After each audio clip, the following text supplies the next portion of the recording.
Hello friends, आप सभी का बहुत बहुत स्वागत है और आप सभी का बहुत बहुत स्वागत करते हैं आपके अपने यूट्यूब चैनल कृष्णदेव कुमार रांची पे। फ्रेंड्स, आप लोग हमारे चैनल को थोड़ा सपोर्ट कीजिए ताकि ऐसे ही हम आपके लिए लगातार जो क्लासेज ले रहे हैं वो कंटिन्यू क्लासेज को ले सकें और आपके लिए अच्छा कंटेंट हम लेकर के आते हैं। तो आपसे भी अनुरोध है कि आप लोग थोड़ा सा सपोर्ट कीजिए, वीडियो को थोड़ा शेयर कीजिए अपने दोस्तों के साथ में। चैनल पे नए हैं तो चैनल को सब्सक्राइब करके थोड़ा सा आप लोग सपोर्ट बना करके रखिए ताकि ऐसे ही जो क्लासेज जो चल रहा है एकदम तेज़ी से थोड़ा और हमें जो है सो मोटिवेशन मिलता है आप लोग के लाइक शेयर से। और थोड़ा चैनल आप लोग सब्सक्राइब करते हैं तो थोड़ा सा मेरा भी मोटिवेशन बढ़ता है। तो आप लोग थोड़ा सा ध्यान दीजिए इस पर और लगातार आप लोग जो है सो वीडियो को शेयर अवश्य ही किया कीजिए। वीडियो को देखिए, लाइक कीजिए और शेयर भी कीजिए।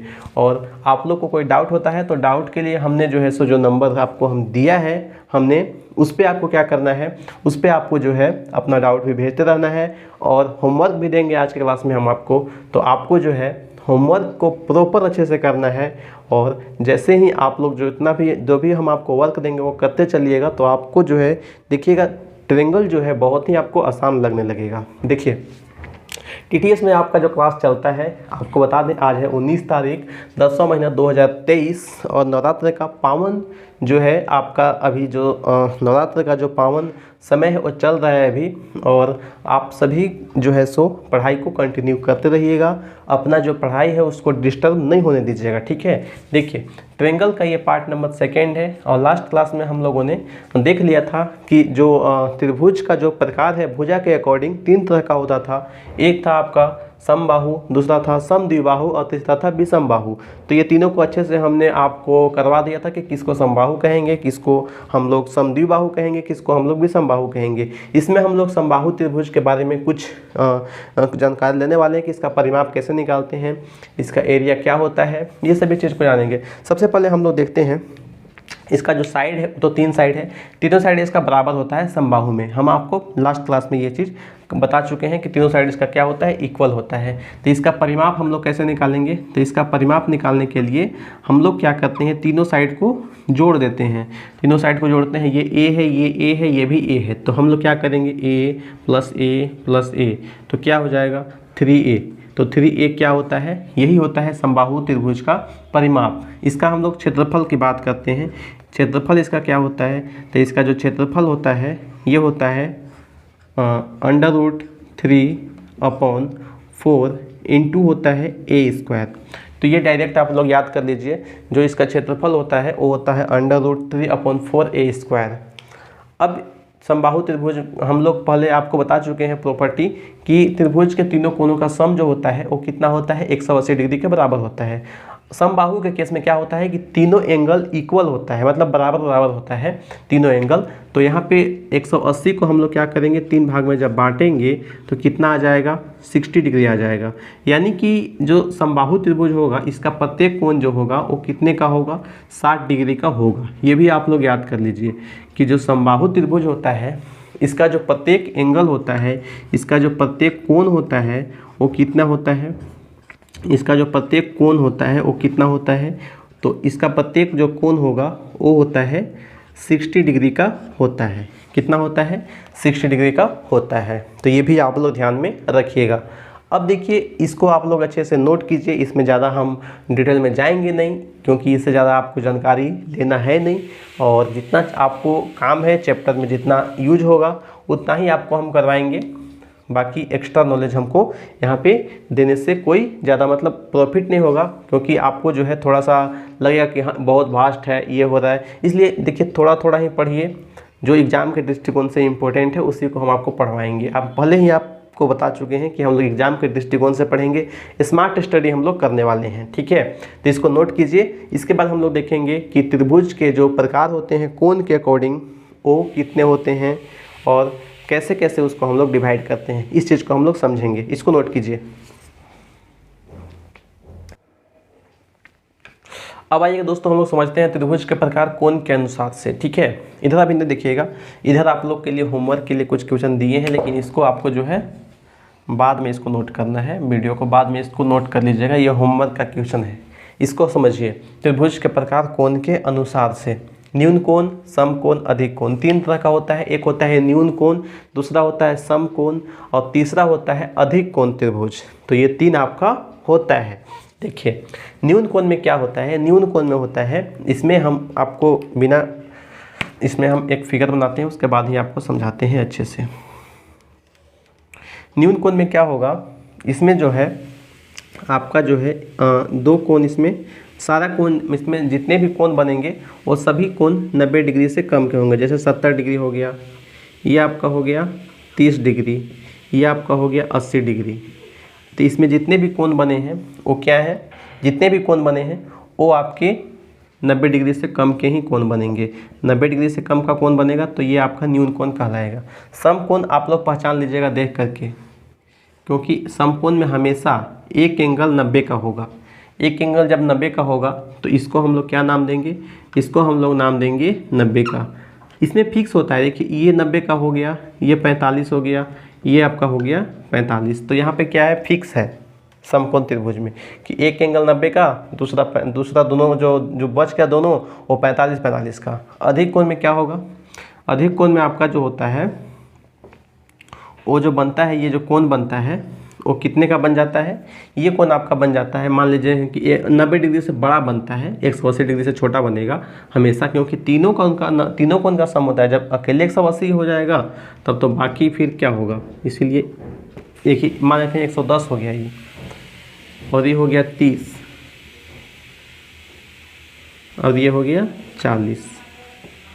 तो ये हो गया आपका, ये अधिक कोण हो गया। अधिक कोण में एक कोण जो होता है ये होता है 90 डिग्री से बड़ा होता है, तो हम लोग कहते हैं अधिक कोण त्रिभुज। न्यून कोण में तीनों कोण होता है 90 डिग्री से छोटा, सम कोण में एक कोण होता है 90 डिग्री के बराबर। तो हम लोग जो है सो बिल्कुल आसान भाषा में आपको हम समझा रहे हैं, कुछ भी यहाँ पे मतलब बहुत ज़्यादा इसको हम बड़ा नहीं कर रहे हैं, बस सिंपल यही होता है। न्यून कोण में तीनों कोण जो होता है 90 डिग्री से कम, सम कोण में एक कोण 90 डिग्री का, बाकी दोनों कोण 45 डिग्री के होते हैं। तीसरा अधिक कोण त्रिभुज में एक कोण होता है, एक कोण इसका जो होता है वो 90 डिग्री से बड़ा होता है, और दोनों कोण तो न्यून कोण ही होंगे, बाकी एक कोण 90 डिग्री से बड़ा यहाँ पे होना कंपलसरी है अधिक कोण त्रिभुज में।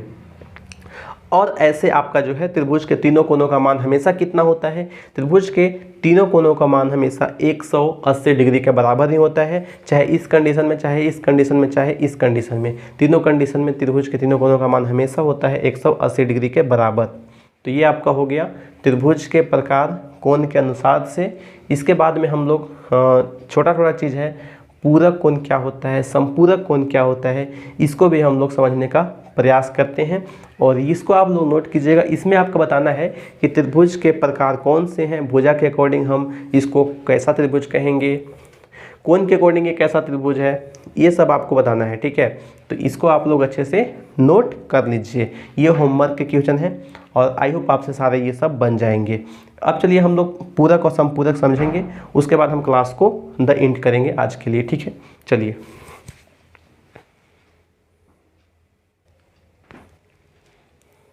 अब आइए दोस्तों, हम लोग देख लेते हैं कि पूरक कोण क्या होता है और संपूरक कोण क्या होता है, इसको हम लोग अच्छे से समझ लेते हैं। देखिए पूरक कोण बहुत ही आसान है और संपूरक दोनों ये आसान ही है, बस एक बार इसको समझने का ही थोड़ा सा इसमें रहता है कि इसको आप जानते हैं, पढ़े हैं, नहीं पढ़े हैं। कई बार ऐसा होता है हम लोग कन्फ्यूज बहुत होते हैं, पूरक किसको कहते हैं, संपूरक किसको कहते हैं। पूरक कोण जो होता है इसमें दो ऐसा कोण रहेगा जिसका सम हमेशा 90 डिग्री के बराबर होता है। जैसे कहेगा कि 45 डिग्री का पूरक कोण क्या होगा, 45 डिग्री का पूरक कोण क्या होगा, तो 45 डिग्री का पूरक कोण जो होगा वो कितना होगा, तो हम लोग मान लेते हैं कि x होगा इसका पूरक कोण। तो x निकालेंगे कैसे, तो x निकालने के लिए हम लोग इक्वेशन को सॉल्व कर लेते हैं। 90 में से इसको 45 घटा देंगे तो 45 डिग्री का जो पूरक कोण होगा ये कितना होगा, 45 डिग्री ही होगा।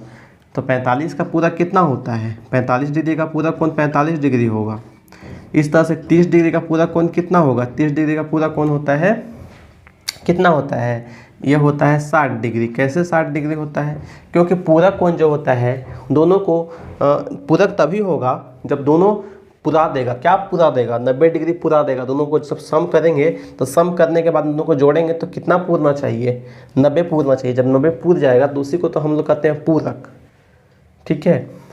यानी कि इसमें सम कितना होना चाहिए, 2 एंगल यानी कि θ1 प्लस θ2 बराबर 90 डिग्री। ये होता है पूरक में। सम पूरक में क्या होगा, सम पूरक में θ1 प्लस θ2 बराबर कितना होगा, 180 डिग्री होना चाहिए। यही मेन डिफरेंस है। तो यहाँ पे जैसे कहेगा कि मान लेते हैं कि 75 डिग्री है, तो 75 डिग्री का समपूरक कोण कितना होगा, तो हम लोग क्या करेंगे, 180 डिग्री में से कितना घटा देंगे, 75 घटा देंगे। जब घटाएंगे तो कितना आ जाएगा, यहाँ पे 5 आ गया, यहाँ पे 0 आ गया, यहाँ पे कितना आ जाएगा, 1 आ जाएगा, तो कितना हो जाएगा 105 डिग्री। तो ये दोनों क्या हो गया, समपूरक कोण बन जाएगा। तो यही था पूरक समपूरक। इस पर कुछ क्वेश्चन बनता है, हम आपको दे देते हैं, आप लोग फाइंड कीजिएगा। देखिए यहाँ पे क्वेश्चन दे देते हैं हम आपको सॉल्व करने के लिए। HW आपको पूरक कोण बताना है, कितना 75 डिग्री का पूरक कोण कितना होगा, 19 डिग्री का कितना होगा, 27 डिग्री का कितना होगा पूरक कोण, 23 डिग्री का कितना होगा पूरक कोण, और 37 डिग्री का कितना होगा। सबका क्या लिखना है, पूरक कोण लिखना है। समपूरक पे आपको दे देते हैं होमवर्क में। 175 डिग्री का कितना होगा, 135 डिग्री का कितना होगा, 123 डिग्री का कितना होगा, 97 डिग्री का कितना होगा, और 95 डिग्री का कितना होगा। ये 5 यहाँ भी 5 है। सबका क्या लिखना है, इसका पूरक लिखना है, इसका समपूरक लिखना है। तो ये होमवर्क के क्वेश्चन है।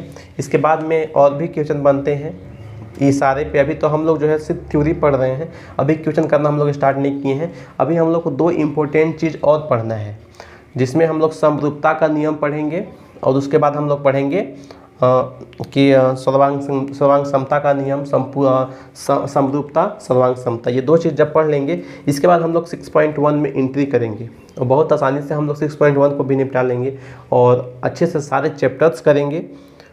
सारे चैप्टर में मतलब हम लोग जैसे कर रहे हैं वैसे ही करेंगे, जो इम्पोर्टेंट क्वेश्चन होगा वही सारे लेंगे, और एग्ज़ाम के दृष्टिकोण से सारे जो इम्पोर्टेंट क्वेश्चंस हैं, एक टाइप का एक प्रश्न वही हम लेंगे।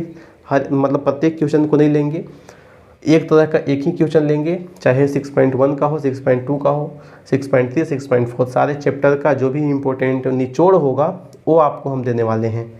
तो आप सभी के लिए जो है सो ये सारे होमवर्क हैं, इसको सॉल्व कीजिएगा। इसका आंसर कहाँ देना है, कमेंट बॉक्स में कमेंट करना है, सारे क्वेश्चंस का आंसर प्रॉपर अच्छे से लिख करके। और अगर आपको जो है कोई भी डाउट होता है, कोई भी क्वेश्चंस में, तो उसके लिए एक नंबर है, वो आप लोग जो है सो लिख लीजिए। नंबर है आपका 7991183417। इस पर आपको व्हाट्सएप करना है। क्या करना है, व्हाट्सएप करना है। डाउट क्लास कब होता है, संडे के दिन होता है डाउट क्लास, संडे को दिन होता है।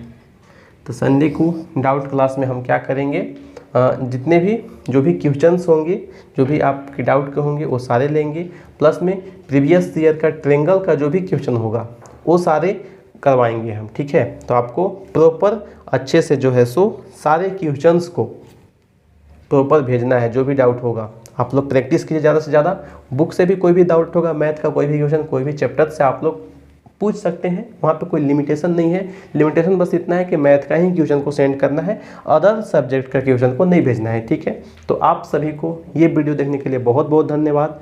आप लोग जो है सो वीडियो को लाइक कीजिएगा, शेयर कीजिएगा, और चैनल पे नए हैं तो इसको आप लोग सब्सक्राइब भी कर लीजिएगा। थैंक यू दोस्तों, जय हिंद, जय भारत। हम लोग फिर से मिलेंगे नेक्स्ट वीडियो में, तब तक के लिए सभी दोस्तों को बाय बाय, जय हिंद, जय भारत।